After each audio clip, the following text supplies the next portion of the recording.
mēs šodien tikāmies, es teicu, ka vienu mēnesi es ņemu līdzi, viens būs manējais. Un es teicu, es laikam izvēlos to romantisko, to balvu. Bet mākslinieks teica, ka viņas citi darbi ir aizgājuši privātajās kolekcijās, taisim tādi nemierīgi, tādi ekspresīvi, kur ir mazāk romantiski nekā mana šīs dienas izvēle. Es vēlētos dot vārdu pašai Maivai Briedei, jo šī ir tikšanās, mums ir pirmā tikšanās ar mākslinieci Liepājā. Ļoti tāda ekskluzīva iespēja, ka mēs jums varam pajautāt, ar ko jūs vēl nodarbojaties, kas jums patīk, kādas izstādes vēl ir bijušas, kurās valstīs, un kāpēc ir, beigās izvēlēta šī mēnesa forma. Labvakar visiem! Prieks jūs redzēt kuklā pulkā. Es nepazīstu praktiski nevienu no jums, tāpēc vēl jau lielāks prieks, ka jūs pagodināt mani ar savu ierašanos uz šo izstādes atklāšanu. Izstāde Latvijas mērogā laikam, ja neskaita Ventspili, tad šī ir tālākā, uz kuru es arī pati visu esmu atvedusi, neprasot nevienam nekādas palīdzības. Darbi, kāpēc izvēlēta šī forma, tas nāca, tāds jau bija tas plāns uz iepriekšējo personāla izstādi Jūrmalas pilsētas muzejā. Bet es gan savu godīgi nozvērējos, ka es liekos mierā ar šo formātu, jo tas ir diezgan grūti un iekļaut abstraktas kompozīcijas apļu formātā. Tas ir diezgan sarežģīti, ja man kāds saprot tam.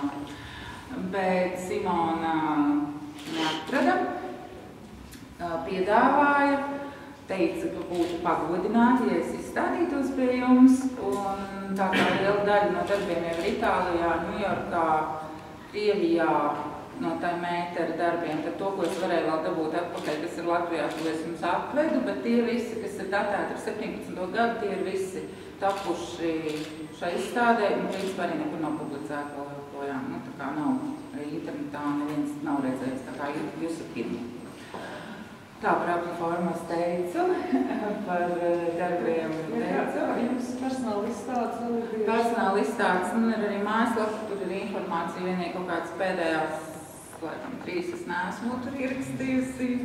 Un izstādes šobrīd mums ir darbi ar Jūrmalas mākslinieku grupu arī Viķepskā, kuri tur ir no novembra, bet viņi tā izstāde tā iepatikās Baltkrievu cienītājiem mākslas, ka viņi tagad tur ceļo. Tad man ir bijušas Itālijā, kā jau. Un pārsvarā tomēr viņi ir privātu kolekcijās darbi, aiziet daudz. Tā kaut kā par Eiropu, Amerikā, Krievu. Tā, ko es novēlu jums jauki pavadīt šo vakaru. Iedzert kādu glāzi vīna vai kādu bezalkoholisku dzērienu. Un kaut kā tā, es domāju, ka mēs varam atklāt. Jā, vēl ļoti svarīga lieta. Gribēju pateikt paldies direktorē. Tātad man savu priesiņu Simonai noteikti. Paldies, Simona. Paldies. Un šito es būšu jums visām mēģinājumiem. Jā, lai kāds saldās brīdis. Un es vēl gribēju piebilst, man tāds nelabs aizdoms bija, tāds slēptā doma man bija. Es māksliniecei saku, ļoti dizainiski, modernās lielās baltās telpās šīs formas piestāv. Un tad mākslinieks man atklāja, ka viņi arī nodarbojas ar dizainu. Man prāt, ka tas ir tā pilnīgi prasās, ja kāda skaista, liela, gaiša telpa uz būvē vai iekārtot, tad no šīs formas izskatās brīnišķīgi. Un mums vēl Liepājā ir tāda izrāde. Zemesarkanā mēnesis, ja? Tā kā divas no Liepājas izrādes droši vien redzētu un iesaka mērķi.